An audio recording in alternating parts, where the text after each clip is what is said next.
muku babba.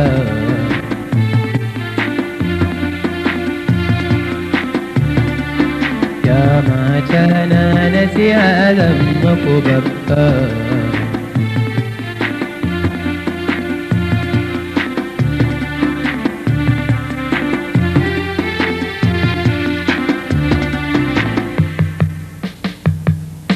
Farko ni da babbar ciki zan soma, wannan kanwace gare ki rike girma, ke kuma kira na gare ki ya ke karama, don Allah kar ya zama kirai na babba.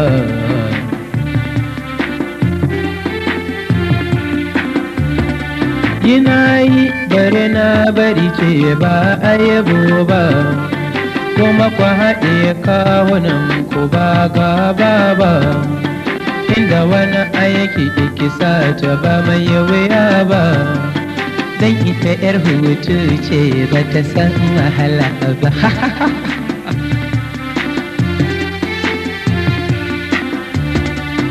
Dama ba nasiha ba za ka yi gare ni, zagi da cin mutunci ya sa ka kira ni, to aikacin ba ka da komai ka aure ni, don haka wuyarka ba irin wacce ban sha ba.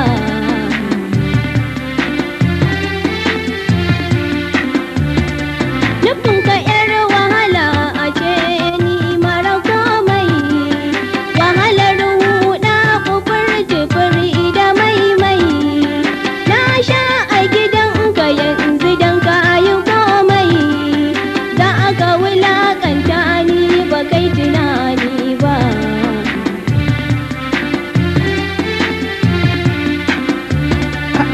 In na faɗi wannan zaki man kawaɗan baki, to na fahimce kike kan baki da kirki, to ki bar man gida na mashi ya fi sauki, ko ki haɗe da wulakancin da baki taɓa gani ba.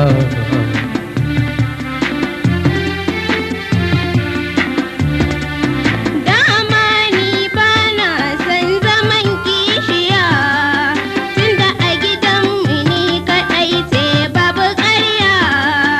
Babana ya haife ni ba ni da yaya, don haka ma a nan ba zan zaman kishiya ba wallahi.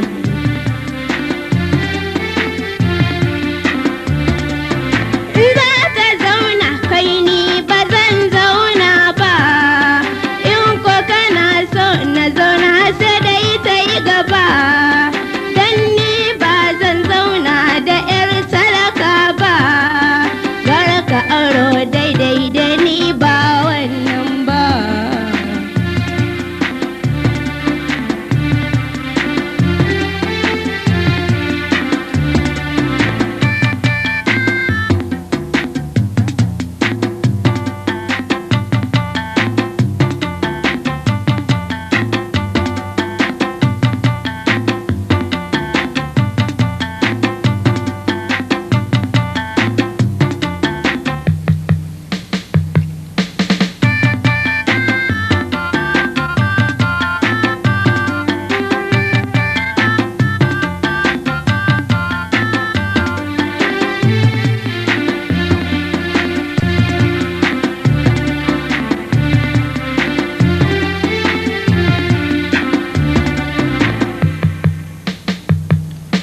To kin ji ta ce na auro daidai da ke ne, ko kwa kina so ki ce ƙwarya ta bi ƙwarya ne, ni ma ina jan kuwa ai daidai da ke ne, don kuwa ina da kuɗi ban kwarasa ba.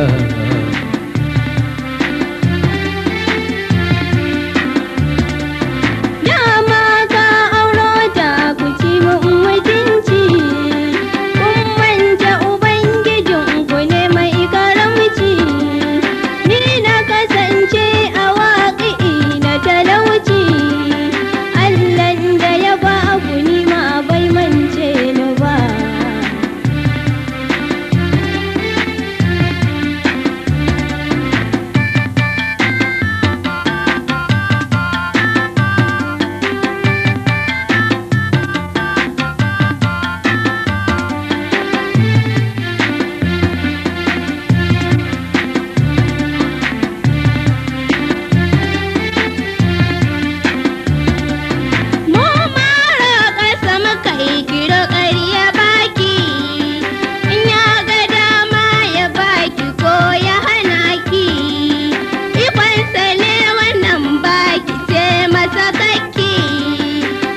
ba lallai ya baki irin namu ba.